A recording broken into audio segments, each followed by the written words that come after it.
Welcome at another episode of Leadership Lyrics with Yoke and Thomas Ramstad. Today, I want to ask you the question, how did a company that was valued at 47 billion, that existed for more than a decade, crash into bankruptcy in something like less than 6 weeks? And how did the CEO manage to walk away with $1.7 billion as he stepped down? Thomas and I are bringing you the rise and fall of WeWork as we see it from a leadership, ethics, finance, and corporate governance point of view. And this series will run over 2 episodes. So let's start off with episode 1. Thomas, what was the appeal of the WeWork's business model? Yes, this is quite exciting and interesting because WeWork's appeal was its promise of a flexible, collaborative workspace that fostered community and innovation because they tried to attract a lot of young people, a lot of entrepreneurs, a lot of people that needed small office spaces, cubicles, and they wanted to attract those and get them to work together. And I believe the CEO was Adam Neumann. What was his vision for WeWorks? Adam Neumann is a very charismatic person, and he wanted to offer the people more than just an office space, a cubicle. He wanted people to get engaged and collaborate. And for example, if you had one company that needed an illustrator supposed to meet at a coffee station or just talk and chat, in that help each other to excel and survive and win. Yeah, well, that's amazing. Ultimately, you don't feel like you're on your own. You could actually tap into the resources of other companies that are working in that same space. Did they at WeWork have a specific culture and core values that WeWork promoted actively? Yes, Adam Newman's sort of ambition and sense of culture was a bit ambitious, and it might have been a bit unrealistic because he wanted to promote a sense of collaboration, and he attracted a lot of young people, and they wanted to make the office space a sort of a home away from home. And they wanted to foster a sense of belonging. We both watched the excellent documentary, and they told us that you had a lot of young people, and it was just a great place to work with other young people. So people flew in. They first started off in New York, and a lot of people flew in from all around US, Oh, and wow. they started off at WeWork, for example, using these small office spaces and to get together with other people that also felt that this is a home away This from is the home. next That's an best excellent thing. idea. What I found interesting is they started off with WeWork in terms of the office space, and Hmm. then later on there was WeLive. So Hmm. where people were actually having apartment blocks, and then even a WeGrow, an educational company. What went wrong there from WeWork to WeLive to WeGrow? Yeah, that's quite interesting because WeWork, it's a good idea. We're going to discuss why it went wrong later on, but it's a great to get people together and hire the office space and make them feel okay. But when you sort of derail and you probably get a bit big-headed, you start off with we live, which is an idea where you actually create apartments where people not only, let's say, they not only work together, but they live together as well. So you Mm. go from your office into another building where you actually live with the same people that are occupying There's WeWork no break space. There's for no those break, people. no. And then you have WeGrow, which was Adam's wife's idea, because this is very new age. WeWork is a bit new age, WeLive is a bit new age, and WeGrow is a bit new age. Very sort of back to the 70s. And when you have all these different directions, the whole thing just sort of derailed. And in order to succeed, both in life and business life, you have to have a vision, and you have to clear vision, and you have to stay on the tracks, and it sort of derailed a bit. For example, we live in the documentary, one of the persons told us that for the first 12 months they lived in the building literally nobody left the building for the first 12 months. They had their birthdays there, they had parties, they had everything. And then they had somebody from the outside on a visit to the WeLive building. And he looked around and sort of experienced the atmosphere and everything. And he just said, "Excuse me, but is this a cult?" That's quite extraordinary because that was the sense he got from the whole thing, that it's a cult, isn't it?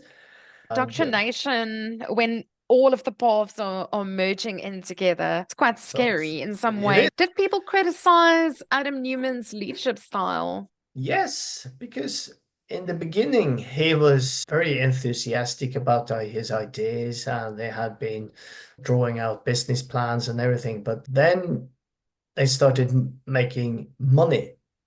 They weren't making money in the sense that they were giving out money to the owners, but his expenses just went skyrocketing. Crazy. He also had very expensive habits, expensive vacations, clothing, apartments, his apartments.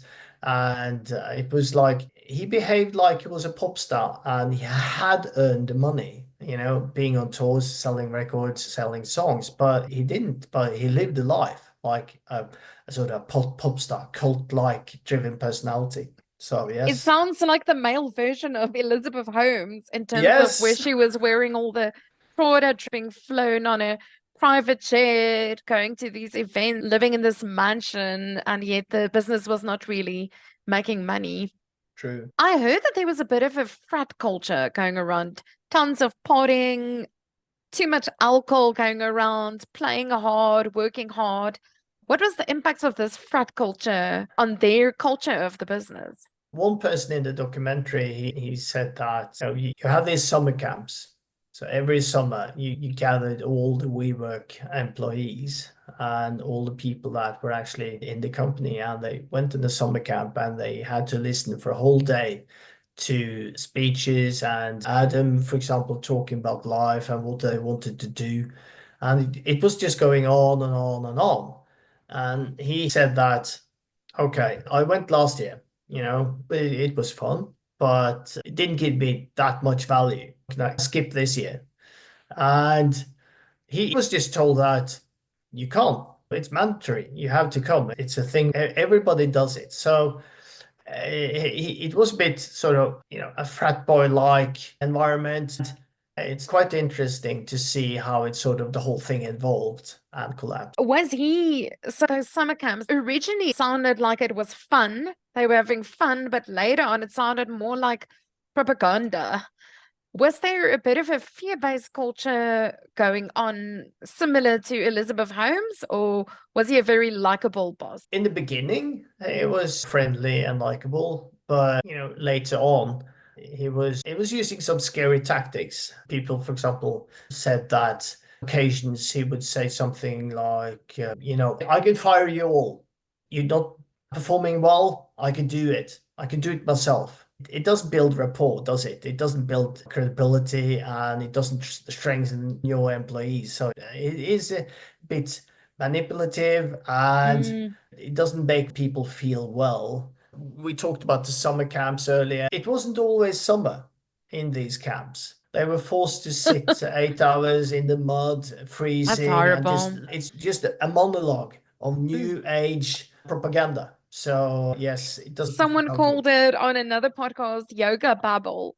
And the other thing in these summer camps is that they wore bracelets because what we were called themselves a tech company, and Yes. they monitored people in order to see how they engaged and where they met. And at these summer camps, they used a similar technology. So they wore bracelets, which managed helped them to see where people physically were located. It's So they almost can like actually, you're trapped in a prisoner and yes, on yes, house arrest. yes. So they And were you can on mud actually, arrest at the summer yes, camp. so they were actually monitoring whether people were engaging and were located where they were supposed to be located at certain times, where they're They're not listening to the kissing someone speak. behind the bleachers. It's quite horrific, actually. I heard there was a lot of smoke and mirrors, especially when investors arrived at the offices. Do you have any stories to share about that, the smoke and Yes. Of course, were buying a lot of buildings in New York, just buying. And in order to show to investors that we're getting money as well, you have to have people renting and Mm, companies renting these mm. offices. And when they invited in investors, they told people to show up, be prepared, look at your brightest, and bring your laptops and everything to show that, yes, we are working. This is a hustling, bustling atmosphere, and people are happy. And I'm not quite sure if, for example, they showed the investors various buildings with the same people, just like moving the troops. Around. Yes. So it's So it's like creating that perfect customer experience, like faking yes, it. So like yes, where Elizabeth Holmes and them were faking the demos, they were yeah, faking the customer experience, like pulling everyone in, like be active, be yes, amazing. And yes. it wasn't always like that. So it wasn't a No, natural moment. Adam also took holidays in the Bahamas, and that when the public listing didn't go through, he went surfing for a month in the Maldives, really delusional, as if his own company's survival didn't matter. Was there a disconnect for you between the message that they were giving to employees that we need to save versus Adam's behavior himself? Was he portraying that saving culture? no. Let's talk about the public offering first, because it was a huge moment for the company and for WeWork, because now they were going on public. And when that didn't go through, he just went off for a month on a holiday.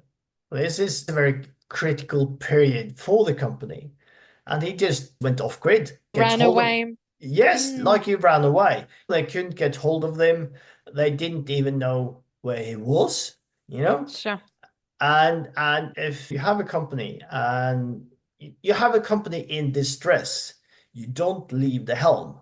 Yeah. That's paramount. You have to stay there and talk to people and be compassionate and talk about your plans in the future.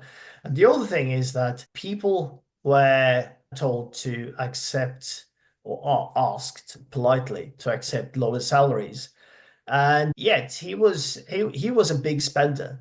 He was pocketing millions of dollars for himself and for his wife, and engaging in a lot of projects that were important to them and that cost a lot of money. When they refurbished offices and made them smaller for everybody else, he didn't do the same. He didn't reduce his office space or made changes. So he didn't.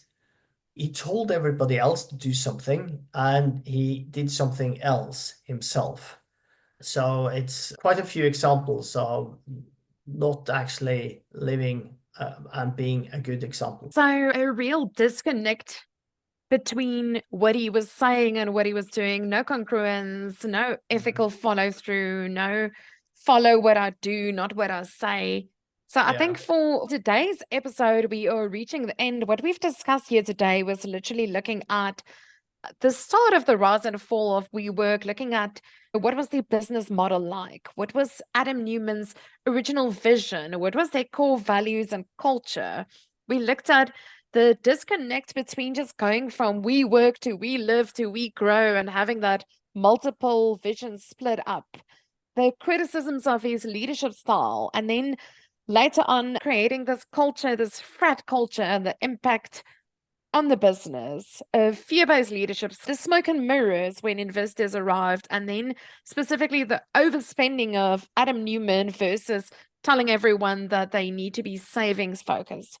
So what can you look forward to in the next episode? We're going to be looking at things from the financial point of view. Where were they struggling? How did investors come in? And how did this have an impact on Adam Neumann's power behavior? We're going to be looking at the gap between promises and reality at a tech company that was not really tech. We'll look at financial evolution, the consequences of the failed IPO, and then also ethical and corporate governance that wasn't really in place or in line. Anything else from your side, Thomas? Yeah, that's a good wrap up. And I also think that it's going to be fun and it's going to be interesting to dive a bit into. I told the investors that this is a tech company, but it wasn't. And that's going to be interesting. Can't wait for it. Thank you so much. Thank See you you. next time.